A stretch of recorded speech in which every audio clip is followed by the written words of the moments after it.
I'm Will Bangura, certified canine behaviorist. I'm a crossover trainer. Today, I'm a force free trainer specializing in dogs that have severe aggression, reactivity, fears, phobias, and anxiety. Today, I want to talk about why so many balanced trainers refuse to evolve. As someone who used to be a balanced trainer, over the past few weeks, I've had a lot of conversations, especially after the podcast I did with Ivan Balabanov. And something keeps coming up again and again. People are asking, why are so many balance trainers still clinging to methods that rely on pain, pressure, and discomfort when there are humane, evidence based alternatives that not only work, but work better? Why in 2025, when the science is so clear, does the resistance still exist? And I want to talk about that today, not from a place of anger, even though I understand the anger, but from a place of clarity. Because when you really step back and look at it through the lens of behavioral psychology, the answer isn't simple ignorance. It's deeper than that. First, punishment provides something incredibly powerful, not for the dog, but for the trainer.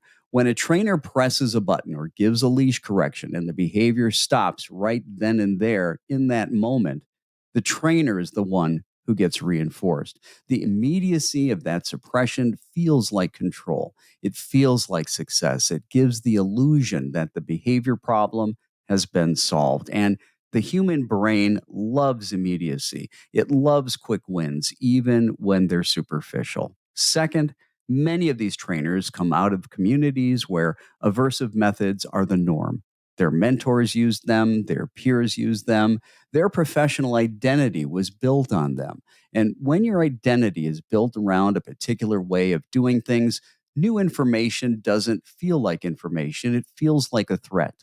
Admitting that force free methods are not only viable but superior means confronting the reality that dogs were shocked, pressured, or frightened unnecessarily. That's a painful truth to sit with.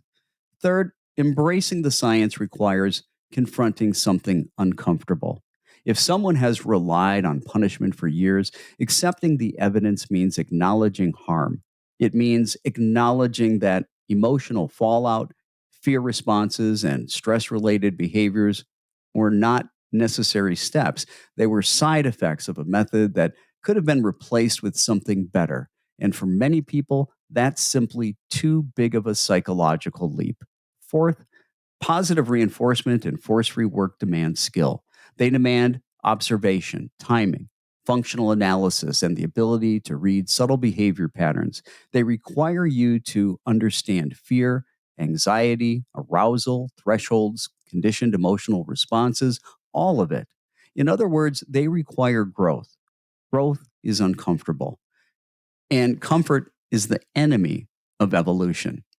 Another issue is the illusion of success. If the dog stops barking, stops lunging, stops moving, many trainers interpret that as the behavior is fixed. But suppression isn't healing. Freezing isn't calm. Inhibition isn't learning. You cannot see the emotional state that's driving the behavior unless you understand how fear operates, how avoidance looks, and how dogs try to cope when they're overwhelmed.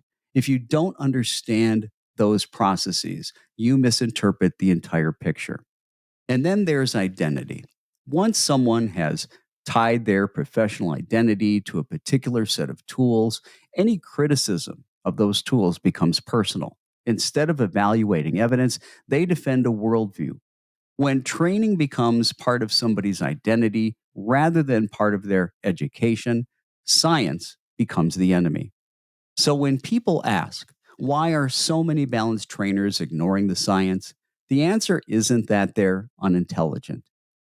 It's that they're operating inside a belief system that reinforces itself, a system where questioning is punished, where tradition is valued more than progress, and where the comfort of familiarity wins out over the challenge of evolution.